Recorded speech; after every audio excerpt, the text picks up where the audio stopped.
What is the name of the organization that you're representing here? So I'm the head of the Religious Freedom and Business Foundation. Okay. What exactly is the objective of said organization?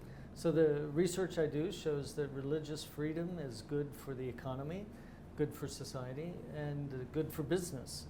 So the foundation helps businesses to see how that is true and what they can do to both embrace religious freedom to help improve their bottom line, as well as support religious freedom in the community. All right. For you, what exactly is religious freedom? Well, religious freedom's rather simple.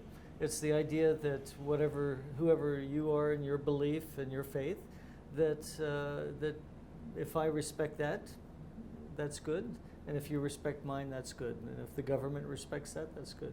So it's the idea that we give each other freedom to believe or not believe, follow the faith that we want, and organize our faith communities and engage in society so that we can help people raise our families in the faith that we belong to and contribute, whether it's through schools like this university, a Catholic university contributing to the good of society, or a business owner who is contributing inspired by his or her faith to do good business.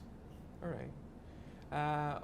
For you, what's the importance of having an open religious climate for the society, for us to interact or to grow as individuals?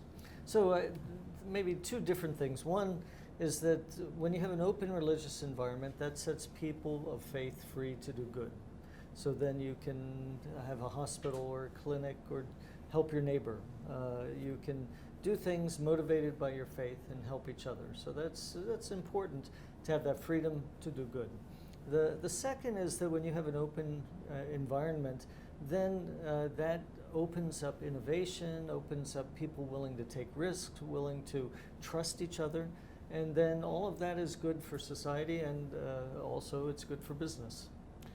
What is your take of an event of this category taking place in an academic level?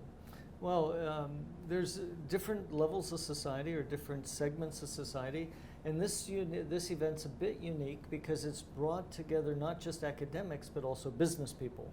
So in my talk today, I was talking about the connection between the economy and religious freedom, and I was introduced by a very successful businessman here in the Dominican Republic. So we have business people coming to learn as well and engage on this topic. So I think it's unique. It's not purely academic, it's academically strong, but it's also involving other sectors of society. All right. So basically, like getting people involved, being part of it, like as individuals in general, not only academic, just like society as a whole, right? Yeah, and I think that's for an academic university, for academics, it's important that they're able to take their ideas, their research, and connect them to real society and not just stay in what we call the ivory tower and do research that's disconnected from the rest of society. All right.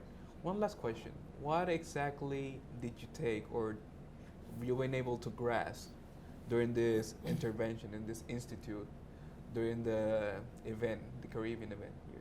So, I mean, one important thing is that when you look at religious freedom around the world, the Caribbean has one of the best records aside from Cuba. So when you look at the countries of the Caribbean, most countries are very open and free.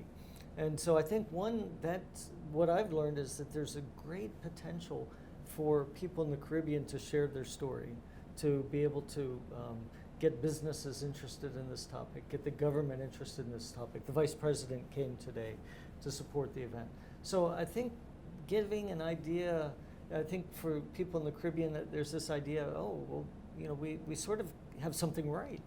You know, it's something we've got that's going well. Why don't we share that with others? So I think that's something that I'm looking forward to coming out of this symposium. Well, thank you very much, Mr. Grimm. It was Thank a pleasure you. to having you here. I've been Marcel Javier Santana, y muchísimas gracias.